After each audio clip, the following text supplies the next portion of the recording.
So with UFC 316 right around the corner and Marlon Chito Vera pulling out of his fight against the MMA community's favorite fence hugger Mario Bautista, who is making Belal Muhammad look like a saint to the fans at this point. Former Bellator champion Patchy is jumping straight into the Bantamweight mix. Oh brother, this guy stinks!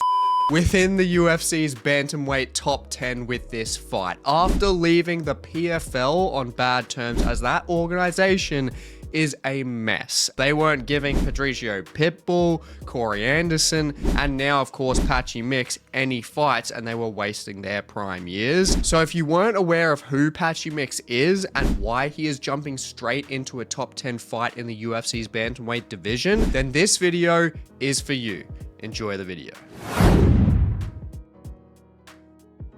Looking at Patchy career so far, it's completely understandable why he is fighting within the UFC's top 10 at 135 pounds. He's had a 21 fight career so far, and he's gone 20-1. And that one loss was a 48-47 decision for the vacant Bellator title against former champion Juan Archuleta, who did uncover some identifiable holes in Patchy game, which we'll get into later in this video. But aside from that loss, Patchy, no love. Mix is perfect in MMA. He's primarily fought in two organizations, being King of the Cage between 2016 and 2019, going 9-0, holding the Bantamweight belt and defending it twice, to then moving on to Bellator most notably, where he did suffer his one career loss, but ultimately went 9-1, and also became the Bantamweight champion, defending his belt twice there as well, against notable names in Magomedov by decision and Sergio Pettis by submission. And now he is currently on a 7-fight win streak coming into the UFC, and in my opinion, he is the best 135 pounder outside of the UFC right now coming in. And that's with the help of an elite training team out of Extreme Couture mainly, Syndicate MMA as well, with Marab and Aljamain Sterling helping him out, which Aljamain Sterling, he has a mirrored style to, as well as support from his fiance Tatiana Suarez, who is currently in the UFC herself. And just like Tatiana, Patchy is heavily ground game oriented, with his 20 wins consisting of 15 finishes, with 2 of those being KO TKOs and 13 of those being by submission. Patchy is a grappling phenom and championship caliber when it comes to that grappling offensively, and if he can impose it, I'll say it now, his overall game will definitely be a threat to the UFC's top 15. Now, physically, Patchy is very interesting. He's a tall and long switch stance fighter, standing at 5'11" and has a 71.5-inch reach, which makes him almost identical to Sean O'Malley in stature, but is the polar opposite stylistically. But Patchy, by those stats, makes him one of the biggest fighters in the Bantamweight division, and we can basically say that we are getting Aljamain Sterling back into the division, but just with a longer frame. And cardio-wise, with that frame, he does have good cardio for the grappling heavy style he does utilize. That granted, against Juan Archuleta, he was slowing down, but that was due to repeated body shots, repeated volume. However, within that grappling, contrasting to being on the feet, he's definitely not explosive and doesn't use a lot of movement on the feet. It's all worked into his transitions on the ground. So ultimately, he is literally a sizable threat in the Bantamweight division and is coming over to the UFC at the perfect time, as he's in his prime age range at 31 years of age, so the Patchy we are getting should be the best version of him physically going into UFC 316. Now, when I usually talk about striking, it's the biggest part of the video. However, if you couldn't already tell, this is not the strongest part of Patchy game. And I will say, he does have some nice tools on the feet though, that have been displayed on his Bellator run. He has a nice jab on the feet. He's got nice knees down the middle and clean counter striking. He loves his straight oriented strikes. So he doesn't concern himself with overextending too much, which is vital against power strikers like Sean O'Malley and guys like Davison Figueiredo. However, there definitely are some identifiable flaws in his game, which if he does stay on the feet too long against the higher striking pedigree of literally all those guys in the top 5, except Merab, he's not going to have a good day at the office. Firstly, Patchy is not the quickest and he isn't explosive either. He doesn't have the KO power there, as of course in 20 fights, he's only got 2 KO TKOs, with one of them being a beautiful knee up the middle against Hoofian Stotts in Bellator, and also getting a nice crucifix ground and pound finish over Terrell Galloway back in King of the Cage, which actually then only presents him with 1 finish on the feet in 20 wins. Now, that's not necessarily an issue basing on his ground game strengths that we'll get into, but there are still technical flaws. Patchy Mix often stands straight upright and has his hands directly out in front of him for quick jabs, but his chin is left high. But granted, when it comes to those jabs, he's got that switch stance style, so he really likes to just keep the opposition at bay on the feet, keep them at distance, and then also look for collar ties to land his knees quickly when they do come in. But against high volume strikers with the weight in their strikes like Juan Archuleta, he definitely eats some shots, and his lack of head movement doesn't help either.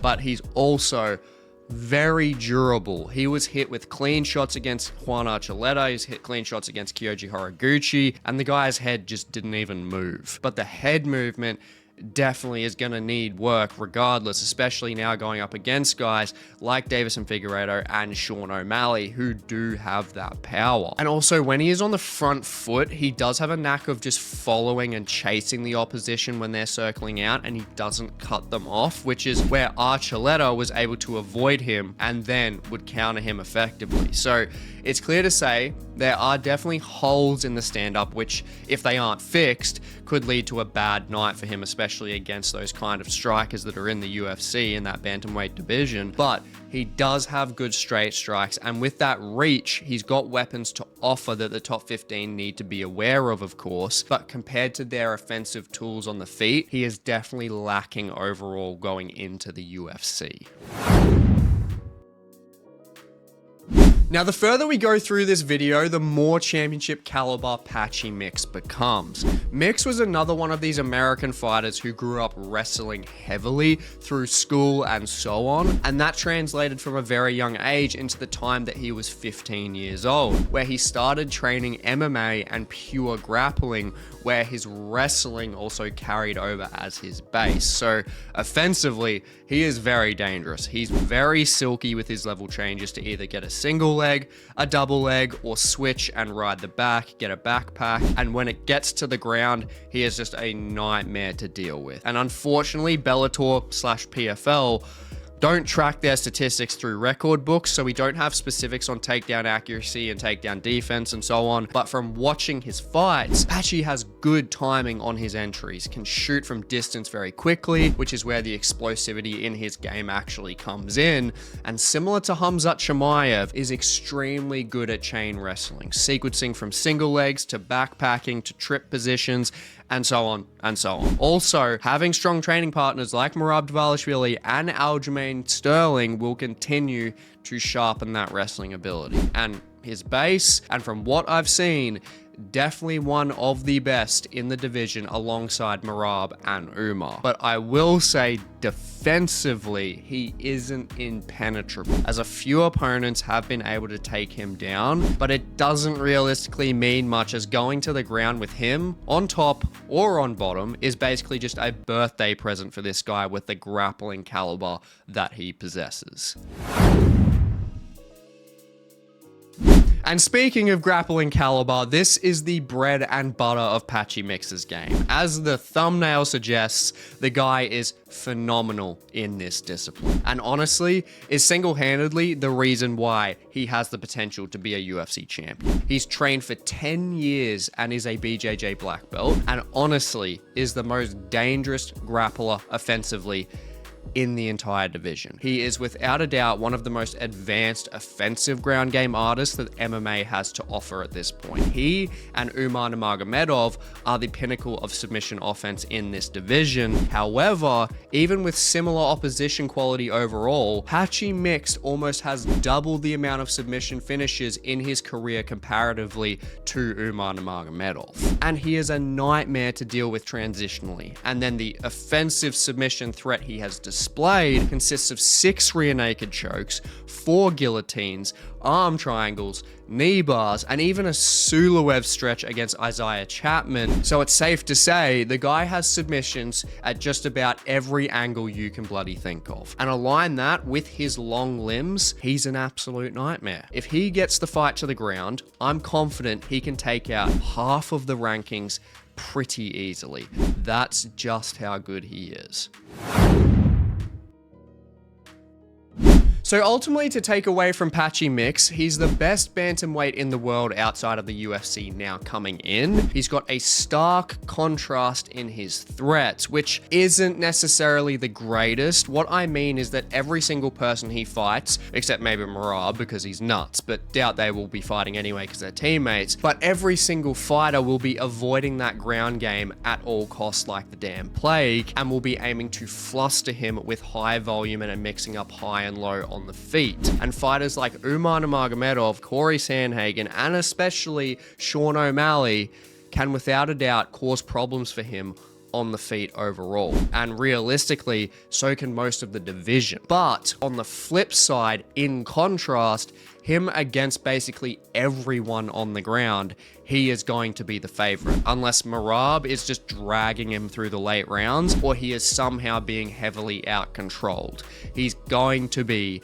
a nightmare with the submission output that he presents. He brings a lot more depth with the ground game to the bantamweight division, and I'm very, very keen for it. And he's coming through with the belief that he has got what it takes to take that belt. He firmly believes he is the best, so the confidence is definitely carrying through to the UFC here. And his style, granted, isn't necessarily the most exciting by UFC standards, but he would make very entertaining matchups against fighters like Umar and Merab on the ground, and then Corey Sandhagen and Sean O'Malley on the feet. And with Sean O'Malley, he said that he could take him out if he fought him, which would be a great styles clash, and there's already a little storyline sprouting there. So let me know what you think about Patchy Mix coming into the UFC, and stay tuned for my Fighter Spotlight tier list video, which will have my opinion on how Patchy Mix will fare against every top 15 UFC bantamweight individually, to truly see if he can be a UFC champion. Now, I really hope you enjoyed this Fighter Spotlight video, and if you haven't already, check out this Fighter Spotlight video just here on the screen for more content on fighters coming through to the UFC. And please like, comment, subscribe. It goes a long way for the channel, and I will catch you in the next one.